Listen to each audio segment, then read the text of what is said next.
আলহামদুলিল্লাহ। ঠিক আছে, সকলে আমরা বসে যাই ভাই, সকলে বসে যাই।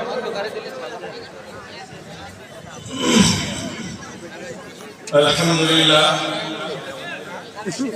আল্লাহ জাল্লা জালালুহু ওয়া আলা আওয়ালুহু কুরআনুল কারীমকে যেমন করে হেদায়েতের জন্য নুসখা হিসেবে, মডেল হিসেবে আমাদের কাছে পাঠিয়েছেন, কিতাবুল্লাহ হিসেবে পাঠিয়েছেন, তারই ধারাবাহিকতায় কিতাবুল্লাহকে বুঝানোর জন্য রিজালুল্লাহ আম্বিয়া মুরসালিনদেরকে দুনিয়াতে পাঠিয়েছেন।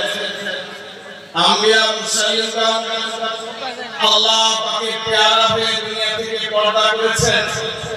কিয়ামত পর্যন্ত নবীদের মিশন, নবীদের ভিশন, নবী এবং রাসূলদের কর্তব্য আল্লাহ পাকের জমিনে কিয়ামতের দিন আল্লাহ পাকের দ্বীনের প্রতিষ্ঠা